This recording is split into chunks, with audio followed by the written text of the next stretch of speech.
En este vídeo vamos a hablar de castellano medieval, vamos a leer un texto con la pronunciación medieval y a continuación vamos a comentar algunas de las características y palabras típicamente medievales que aparecen en el texto, concretamente en el capítulo 22 de la General Historia de Alfonso X de cómo fue mudada Io, hija del rey Inaco, que empieza así.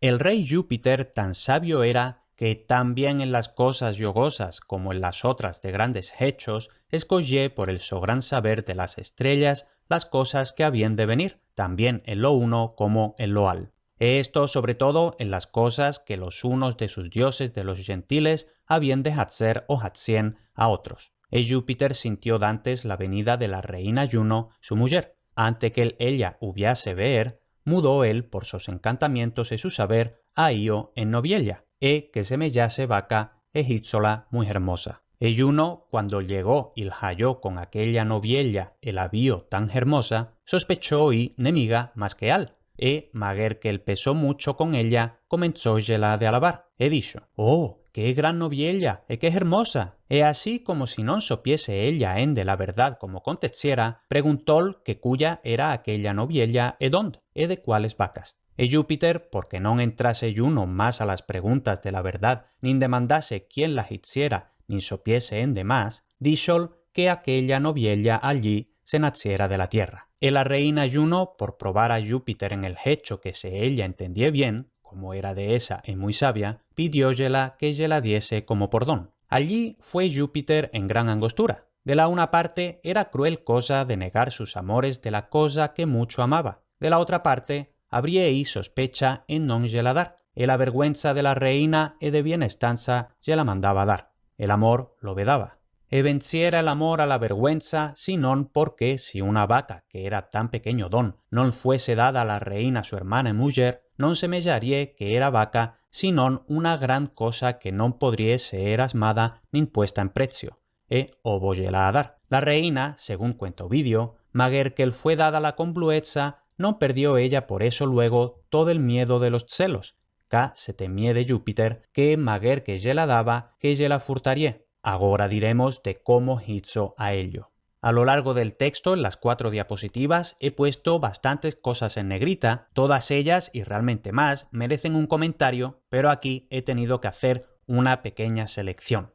Primero, los imperfectos en ie, como escogié, habían, hacien, por los actuales escogía, habían, hacían. En la Edad Media van a coexistir los alomorfos actuales en ia, como en escogía, con los más frecuentes en la Edad Media, que son ie, con hiato, sería escogie, y el que tenemos aquí, con diptongo, escogié. También vamos a encontrar los pronombres yelo, que aunque aparecen escritos en una palabra, realmente son dos pronombres, el equivalente al actual se, lo, se, la, etc. Aquí, como todo el rato está hablando de la novilla, entonces es yela, se, la. Y estos pronombres, yelo, yela, son la evolución como una sola palabra de los pronombres latinos illi, dativo, el equivalente a le, illam, acusativo, el equivalente a la. Y esto es básicamente lo mismo que todavía existe en el italiano actual, liela.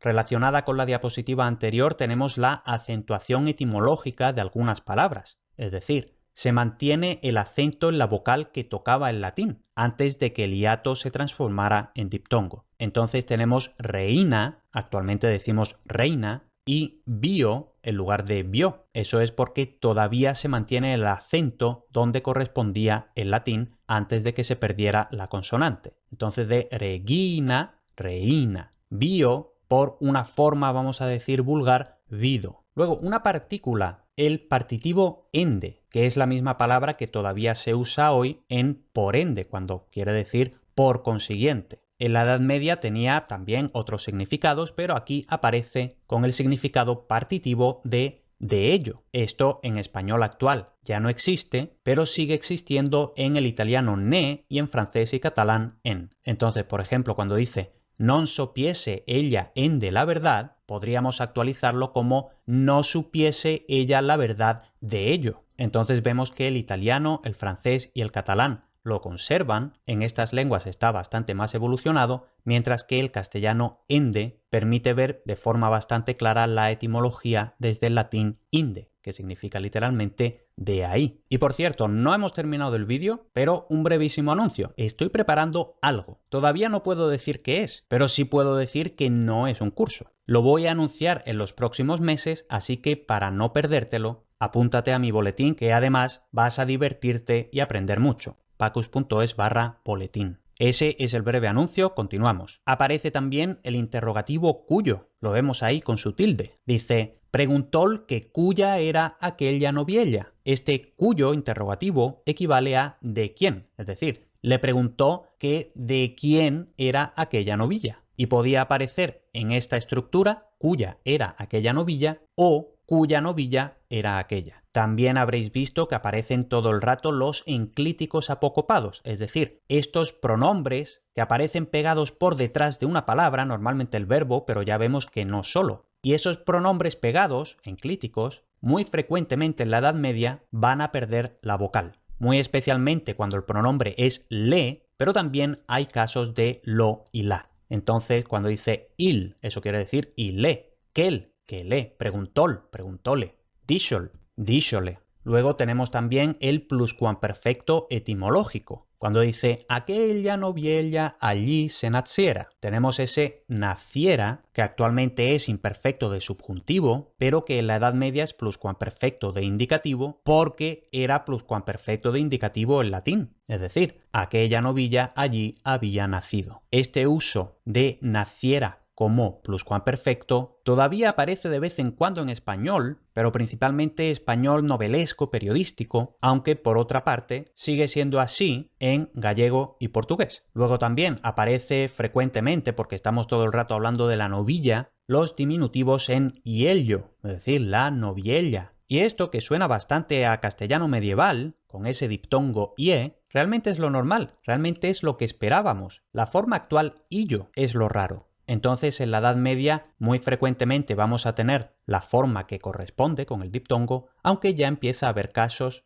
de illo. Tenemos también el adverbio y, que en la adición le ponemos la tilde por facilitar su identificación. Este adverbio y significa allí o ahí, y en principio procede del latín ibi, que significa exactamente eso, allí, ahí, aunque también podría incluir ic, que significa aquí. Fonéticamente y también semánticamente, las dos opciones son válidas y probablemente hay un poco de las dos. En cualquier caso, ese adverbio y hoy en español está desaparecido como palabra independiente, pero esa es la y que sigue apareciendo en hay, estoy, soy, doy, voy, porque esto estrictamente debería haber sido a, esto, so, do, vo. En cambio, todavía aparece en francés il y a, catalán y a, que es el equivalente al español hay. Luego, ¿qué es esa enemiga que aparece? Simplemente procede del latín inimica, literalmente enemiga, con el significado de un perjuicio. Aquí en este contexto más bien un engaño, ¿no? Juno sospechaba esa nemiga, ese engaño, más que al. Y ahora, ¿qué es ese al? Procede del latín alid, que es otra cosa. Entonces dice, sospechó ahí un engaño más que otra cosa. Y por cierto, este al, que por supuesto ya está desaparecido, pero tiene la misma raíz que palabras como por ejemplo alienígena, literalmente nacido en otra tierra, o sea, extranjero. Otra cosa es que ya cuando decimos alienígena pensamos en extraterrestres. Luego tenemos un verbo bastante curioso, ubiar, que a veces aparece con H, sin H, con B, con V, viene del latín obuiare, que significaba salir al encuentro. De forma súper literal podríamos entenderlo como plantarse en medio de la vía, del camino. Y este verbo puede formar una perífrasis muy típica medieval, muy especialmente del siglo XIII, que es el siglo de Alfonso X,